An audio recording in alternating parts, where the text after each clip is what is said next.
Welcome back to the weekend wrap. No production, just my thoughts.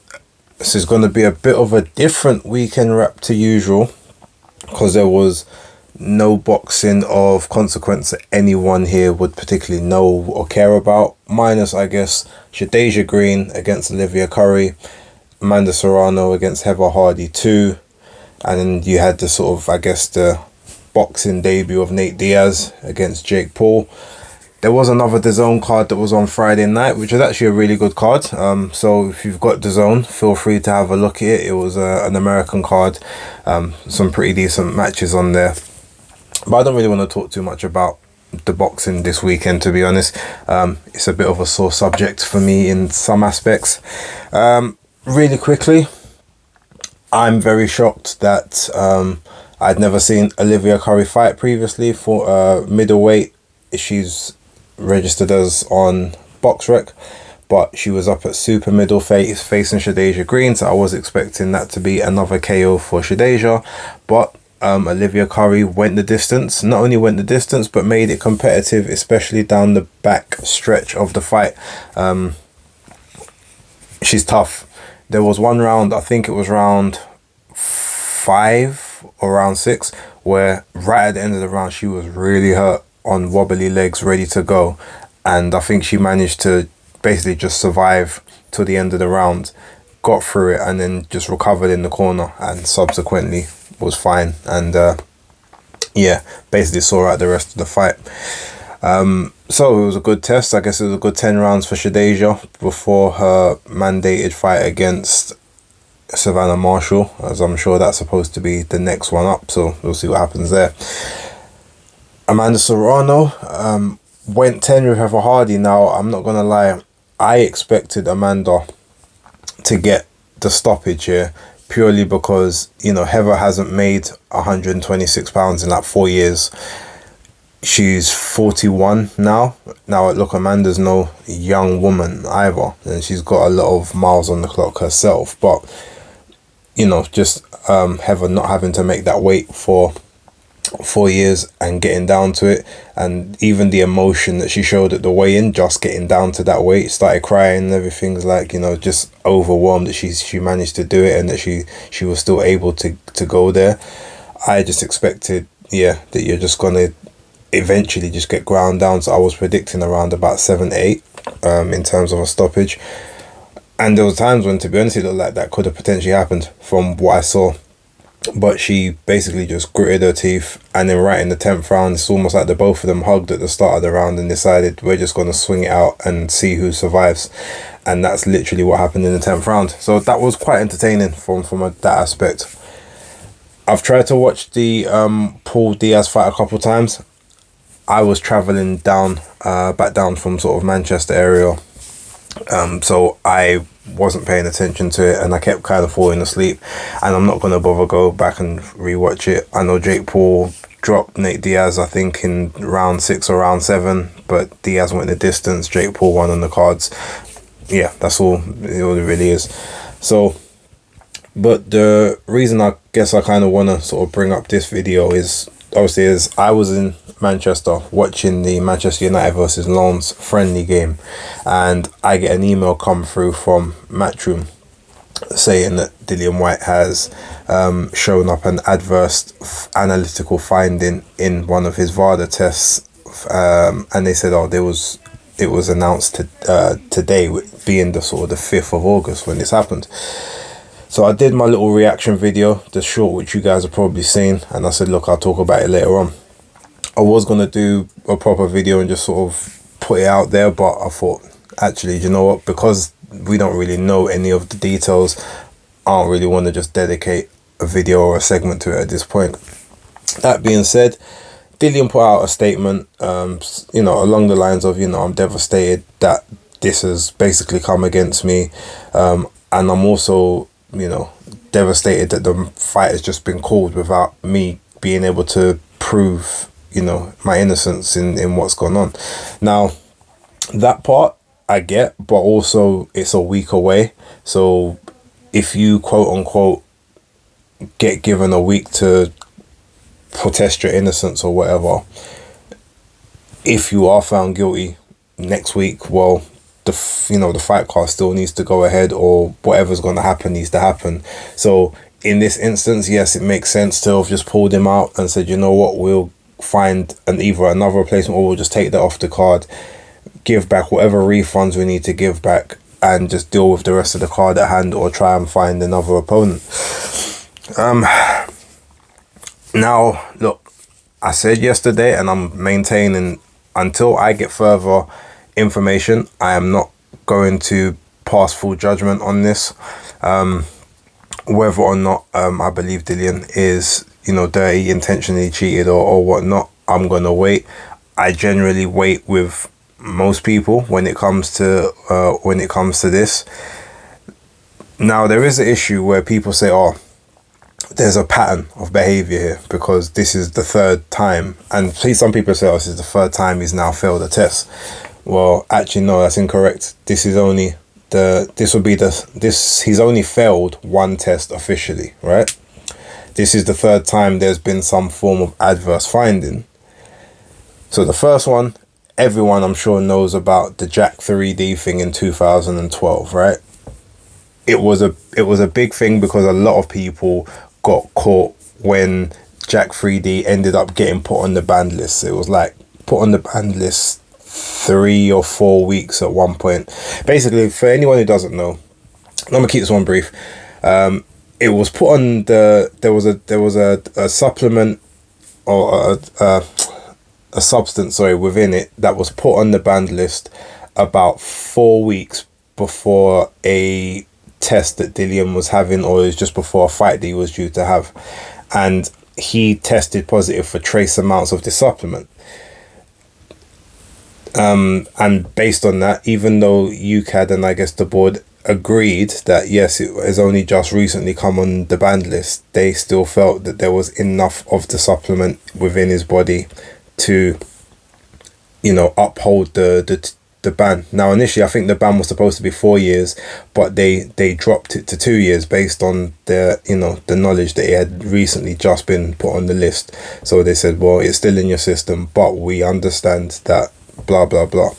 Anyway, so that's that one. Then we had the Oscar Rivas thing, 2019. I remember that was in 20th of July 2019 is when that whole thing came up. Now, a lot of people are, oh, well, yeah, but we don't really know what happened there, and he didn't really clear himself, and it just kind of all got swept under the rug, blah blah blah. The one thing that frustrates me about that is actually, no, that's not the case. Like, if you bother to do any research whatsoever, you don't even have to do research, just Google. All you got to do is Google Dillian Whyte UKAD 2019 or whatever, and it's literally there on the website. And to prove that, I'm actually going to read the statement in full that UKAD put out at that particular time. This was in, I think it was the 6th of December of that year. It was the same, I think it was either the day of or the day just before Dillian fought Marius Vac on the Ruiz Joshua 2 card. But here's the statement, right? UK anti-doping and the professional boxer Dillian Whyte can today jointly confirm that Mr. Whyte was charged with an anti-doping rule violation brackets ADRV earlier this year, but that charge has now been withdrawn.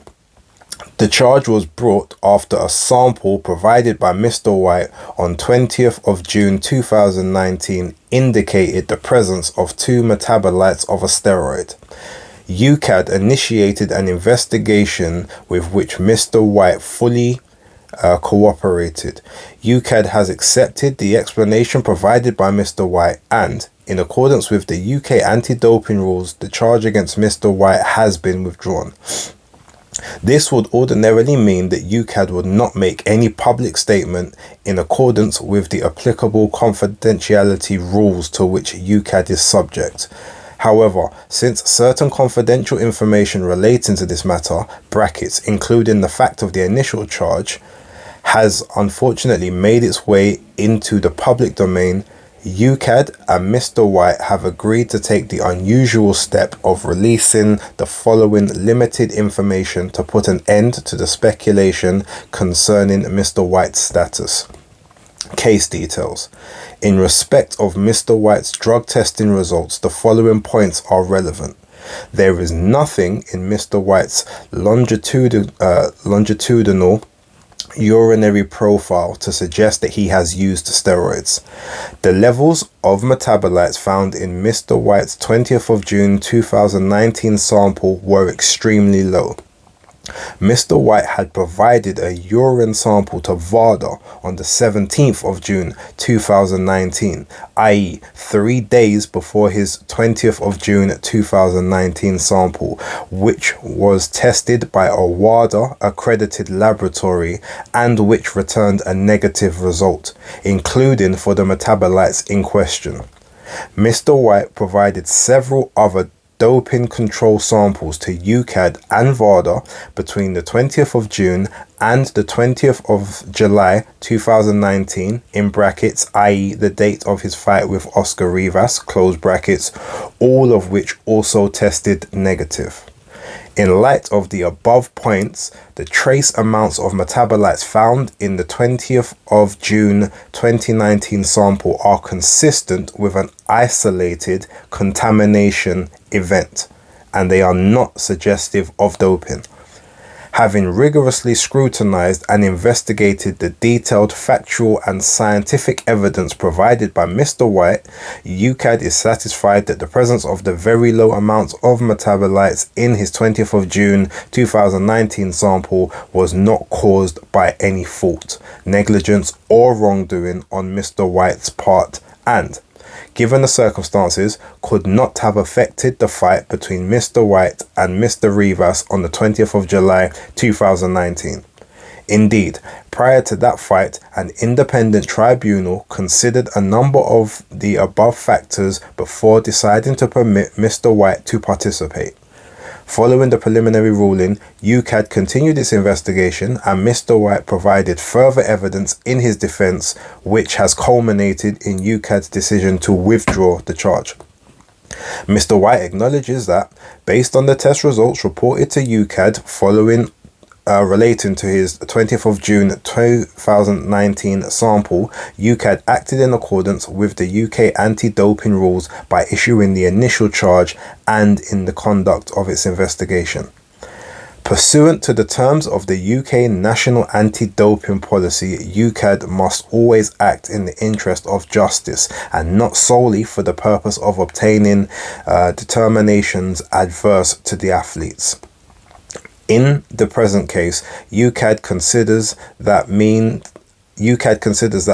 that the appropriate course of action is for the charge against Mr. Whyte to be withdrawn, and so in accordance with the relevant anti-doping rules.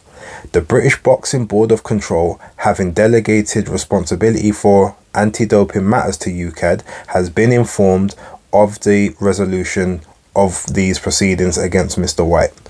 Note: the UK anti-doping rules place restrictions on reporting information relating to ongoing anti-doping proceedings, including that UCAD will not comment publicly on the specific facts of a pending case, brackets, except in response to public comments attributed to a charged athlete or his/her representatives, close brackets. For that reason, UCAD has not previously been able to comment publicly in respect of the charge brought against Mr. Whyte. Since the charge against Mr. Whyte has been withdrawn, neither UCAD nor Mr. Whyte intend to make any further public comment in respect of this matter. In accordance with the confidentiality provisions of the UK anti-doping rules, any public comments made by anyone other than UCAD or Mr. Whyte will not be made on the basis of an understanding of the full facts. Right, that's the entire statement. Now, I didn't have to read the entire thing, but I didn't want anyone to accuse me of leaving anything out or trying to muddy the waters, whatever. Now, literally, that's on UCAD's website. So, for people saying, yeah, well, there was never any conclusion or he didn't really prove his innocence, they literally tell you there that his innocence was proved. within that entire segment. So look, ultimately, with that, this is a third charge, yeah? That can't be disputed. But only one was a conviction. So with that, now look, again, this isn't even me capping. Like, if he's guilty, hang him. Like, and he's one of my favorite boxers, but I'm quite happy for him to in boxing terms get the death penalty, if that's the case, yeah. If he's done anything to suggest that he has actually taken anything. Now, obviously, his statement he's put out where he said, look, this isn't the first time that I've been accused of having something and I've proved myself innocent, and I will do it again this time. Now, unfortunately, he's not gonna get the chance to be innocent, because now that it's come out into the public, the one thing that you can guarantee is everyone's gonna read about the quote-unquote failed test, adverse finding, whatever you want to call it. No one's going to read about if it comes back and it's clear. And that's evidenced by the fact that I've just given you a statement from UKAD's own website, which came out 4 years ago, and people are still claiming that they don't know what happened with the quote-unquote B sample, or yeah, but he didn't really clear himself, they tried to sweep it under the rug. Well, no, they gave you a very detailed, very, very detailed explanation as to what happened. So yeah, I still need to wait for further information, and I will obviously give my thoughts and feelings on this particular situation after that. Now, the one thing I did put on Twitter yesterday, just before I close off this video, there was, I said, look, one thing seems a bit odd here, and I don't know if this is literally just an attribution to, you know, bad timing, if there's maybe something else going on.